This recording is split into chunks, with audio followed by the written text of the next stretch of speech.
The Heart is a Dungeon is a ttrpg fairy tale that circles around loss, joy, healing, and sadness. Not all topics are suitable for all audiences. Listener discretion is advised.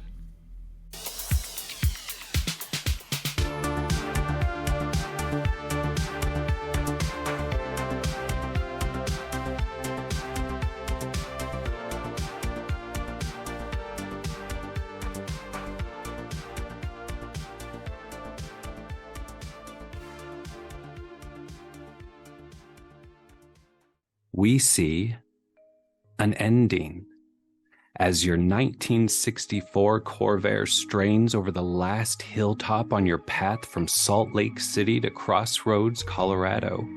Your breath catches at the first glimpse of this tiny town where you remember pouring so many summers and winter breaks into as a child. It's not what it once was. You read about the downtown being destroyed in a rogue wizard duel a few years back.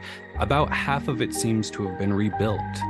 You see the woods you used to run through now towering above the city. The trees, having been magically altered a decade back, now attract tourists, photographers, and even the occasional movie crew.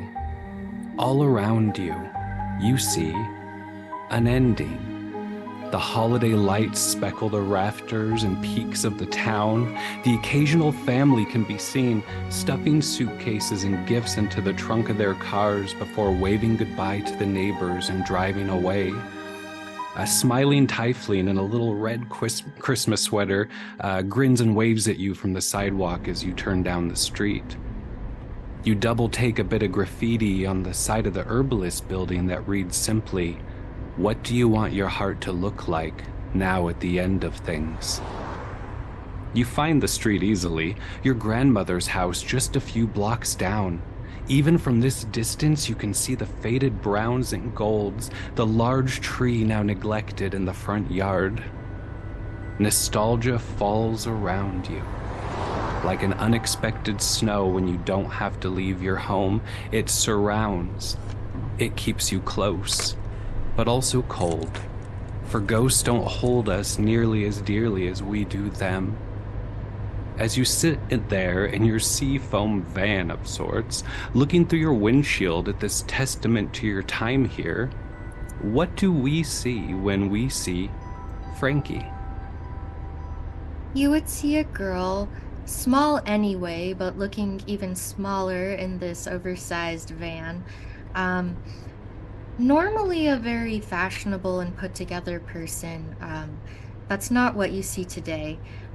Frankie looks even smaller, drowning in an academic jacket that's a couple sizes too big, made of black corduroy with brown suede patches on the elbows. She's gripping the steering wheel with mittens that are patched together from different types of fabric made by a friend back in Salt Lake City. And her hair, white and blues and stormy shades of silver, are just kind of messy and pulled into a couple of sloppy braids. Yesterday's makeup just kind of smeared across her eyes, and her nose red and puffy from the cold and perhaps some crying. And as you stare out your windshield at this house, a lot of things are familiar. You know, the porch, the tree, the yard. You know there's a little herb garden in the back where she would grow components and teach you the right way to harvest under a full moon for magical purposes. But your eyes are first drawn to that tree. What kind of tree was it in your grandmother's yard? And do you have any memories of it? I'm not sure if I ever knew exactly what kind of tree it was. To me, it was just a castle. A trunk so thick that you could hide behind it easily. I remember climbing it as a child and gathering feathers that were falling from the birds up high. There used to be a tire swing.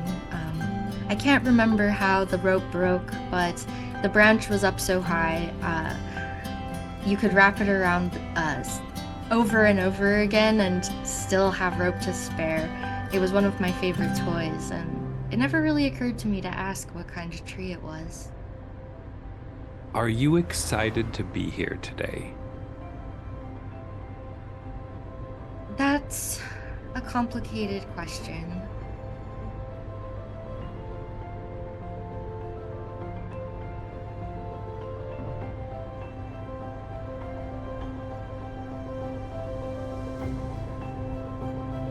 There is a part of me that is excited to see the tree and the home that I used to love so much, but there's a bittersweetness to it. It's hard to feel excited. There's already an emptiness here that almost makes me a little afraid to go inside. And as you turn off the engine, the Peter Gabriel goes quiet, putting up the windows, even though you know it'll smell a little bit too much like smoke. When you get in here later, you grab your suitcase and carefully on the icy walkway, make your way to the front door, pulling out a very familiar key on a keychain that you haven't used in quite some time. Before you open the door and take a step in, could you roll a charisma save for me?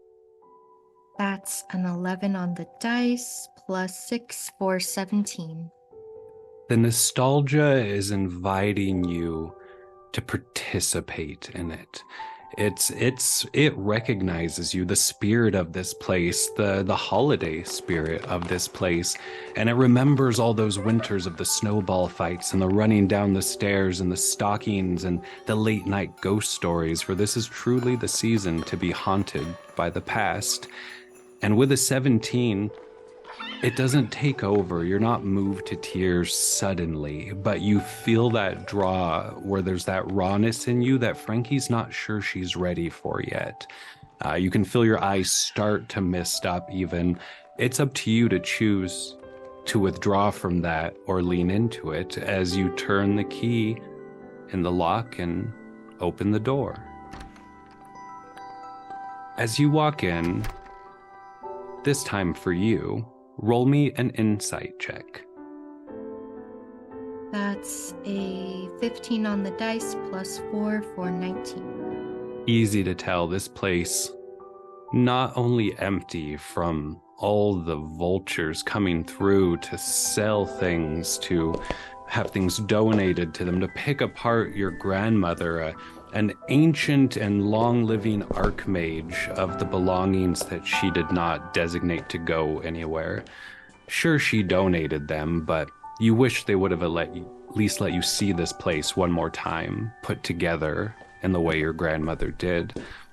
With that insight check, you can tell the cleaning has not been kept up this year. She usually restains door jams every year before the holiday comes because everything else is wallpaper with these dark wood door jams, and they look so dry, like they haven't been stained for years. The same as the hand railing that goes up the stairs that now circle the little hidden door that goes underneath them where you used to play and hide as a child. As you're looking at this empty place that used to hold a life and for you is soaked through with memories, what's one or two things, let's go with one, that come into Frankie's mind at this moment? I think at this moment, any intention she had to maintain composure as she was turning the key goes out the window when she sees the state of the place. She's not someone to make a show of her tears, but there does begin to be a stream of them coming down her eyes, even though she doesn't make a sound. I think the first place her eyes would go would be to the place where the secretary desk used to be in the main living room. Mm-hmm. It was some old antique passed down from someone she didn't know, but to her it was a place where she would hide her notes and journals because she knew her grandmother never used it. It always made her feel so important and professional, maybe like her grandma when she would sit at it and write in her journals. It was always the first place that her eyes went when she came to Grandma's house because it was so near the door. But with a little bit of fear, had she found my notes from last time, and that's of course my first thought as I walk in. And that fear is more of an embarrassment than a trouble. You knew this to be a place of secrets. Grandma kept her secrets, but she also shared a whirl of them with you and sometimes those around you. But you can't help but wonder where that desk ended up. And hopefully somewhere there's maybe another little elf or a little goblin girl who's underneath that desk and sees like the world you've painted underneath it, finds an old note of a caricature that never really was brought to life. And as you're looking at the space, the light that hits your face has this blue tint and your eyes are drawn instantly up the stair. Or up at top, there's this circular stained glass that's been there your whole life, a very classical blue and orange mosaic style of an old-fashioned witch with a little hat and a little broom and a little cat leaning against a bookshelf reading a book, older than you've been alive. But you do know that your grandmother commissioned it. And as you're standing there in the entrance and this light's coming down on your face, you know what's upstairs. You know the attic is your destination. They told you that that's where her personal effects will be waiting for you.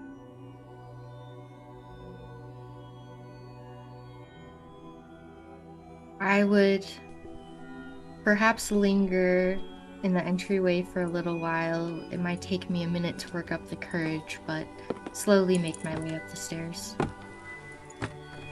They creak as much as they always have. Some houses are noisy because they're old, and sure, this is an old house, but you can't help but think that maybe this house is noisy because it's happy there's someone here to talk to again. Could you roll me an insight check into this house, please? Yes. Ooh, that's a 19 on the dice plus All 4, so 23.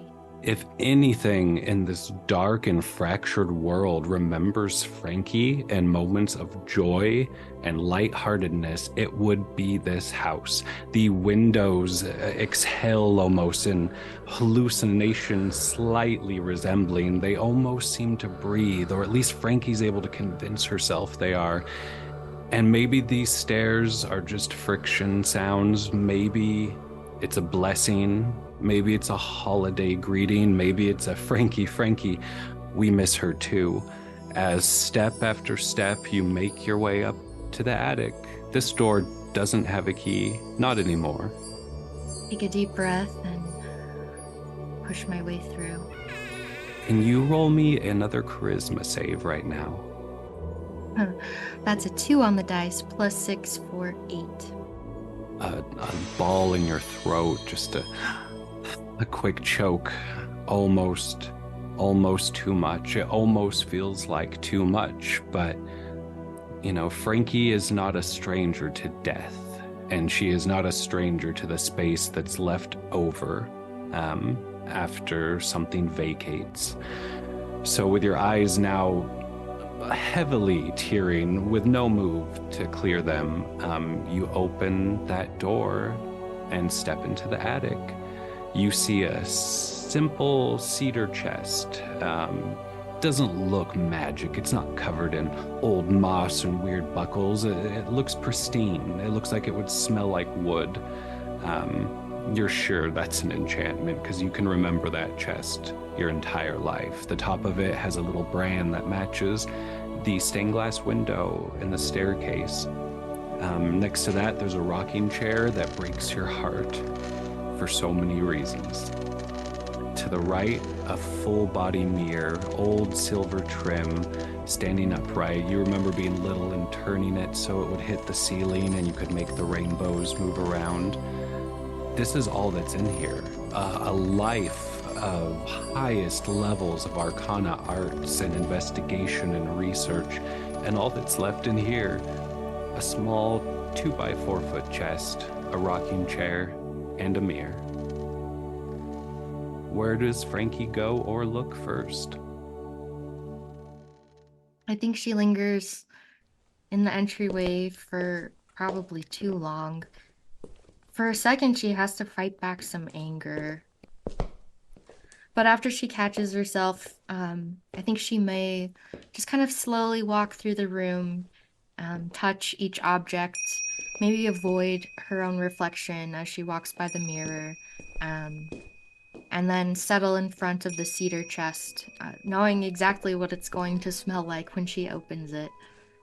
And the light comes in through this little crossed window up in the corner where the attic peaks, bounces off the mirror, and just settles perfectly center spotlight on this chest with Frankie kneeling in front of it. Her hair reflecting it back in aqua across the ground is just aesthetically, it's lovely. It's also terribly sad. And you hear this police siren in the distance. You hear a car door shut, maybe a dog barking down the street. And time slows as you see your own hand reach out and open the chest. There's no flash of light. There's no sudden magical greeting of fireworks or a smell that reminds you of her. It's mortal. It seems human. You see a couple wrapped parcels that are yours in there to open, as things have been handled for you ahead of time. You see what appears to be a children's book and a few journals, but on the top you see a stack of folded papers. But the first one appears to be a letter, and in your grandmother's handwriting, you just see Frankie across the top. I think she hesitates for a moment. I think the thought occurs to her that it'll really be over once she reads this. And I think all of her instincts are telling her to set it down and run away. Roll me a charisma save to see if you set it down and run away. That's a natural 20. You do not. You do not, because what if it's gone? The last time you left this house, it was full. The last time you left this house, your grandmother was here. If you leave again, what else will be different the next time you come back? That 20 is telling you you cannot miss another chance because they come and go so quickly. I think she'll rip it open like she's tearing off a Band-Aid and wipe her eyes across the back of her hand to try to clear them up enough to read. And you do.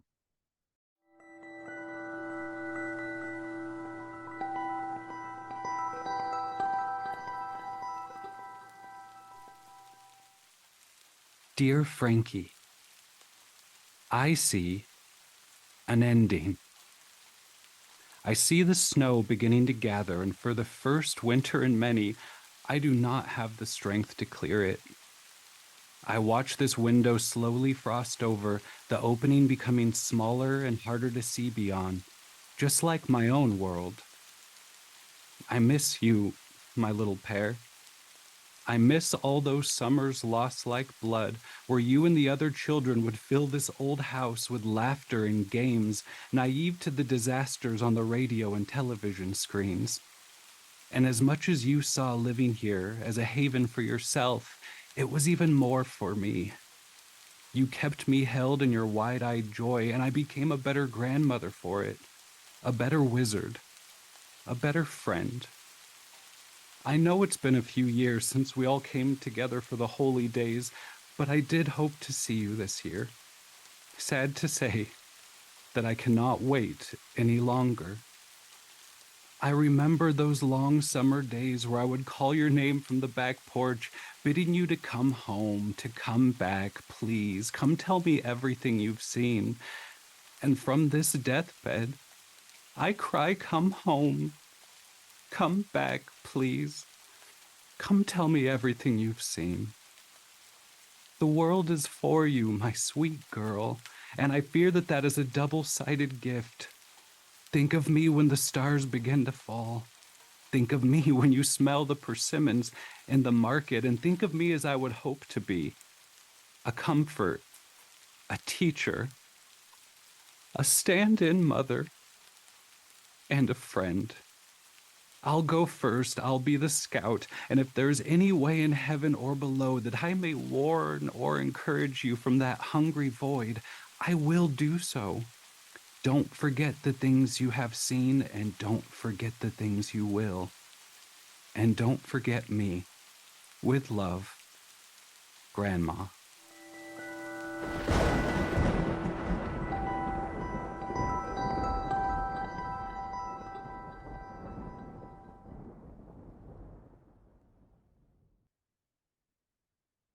And like no dust moves. There's no arcana burst marking possibly the last words written by an extremely powerful archmage.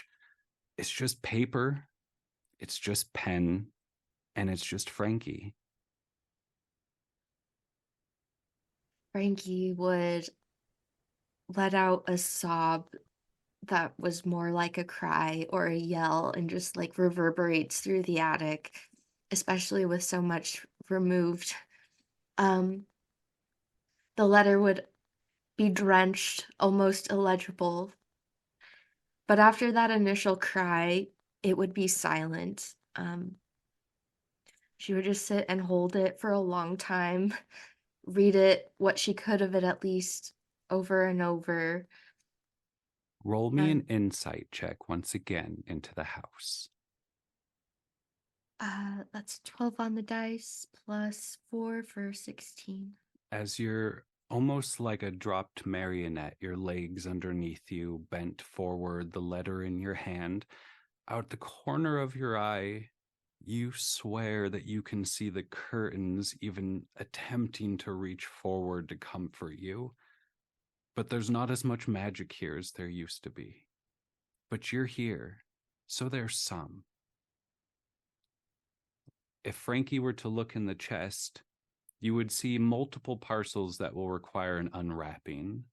Some favorite jewelry, possibly some of it magic, you would assume.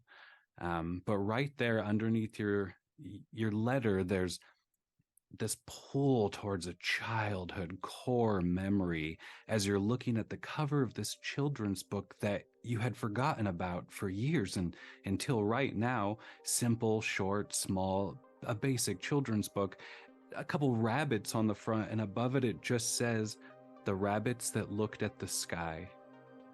And you instantly montage Grandma reading it to you when you're sick, you teaching neighborhood kids to read. This book shows up again and again and again, and you haven't thought of it in 10 years, maybe 12? And she saved it, and she kept it, and it's right there. Does Frankie open parcels? Does Frankie look at the book? Has Frankie had enough for today? I think she would take the book, go and find the secret door, and crawl inside to read it. And Frankie finds the secret door. Could you roll a charisma save for me again? That's a 3 on the dice plus 6 for 9. It could have gone smoother, but it still goes. You hear distant sounds like wind in a meadow, like trees shaking, like birds waking up. You shake your head. No, it's just quiet here. You're in the crawl space. But then you smell wheat. You smell apple trees. You wiggle your nose. You're not sure what's happening. Sudden a smile on your face. It's not your own. It's just there. It's part of the story. Wiggle your nose, you're looking down, your hands are changing, your eyes are changing. Why is the sky that blue? Why is the grass that green? Looking at your hands, you see fur. Touching the top of your head, you feel ears. And as the view pans out, we see a lone rabbit leaning against a tree, cold, brisk winter day. In the distance, there looks to be a little rabbit village. If such an adorable thing could exist in this place. You're not afraid. You don't even really feel like Frankie. But it appears another story has butted in to remind you of something.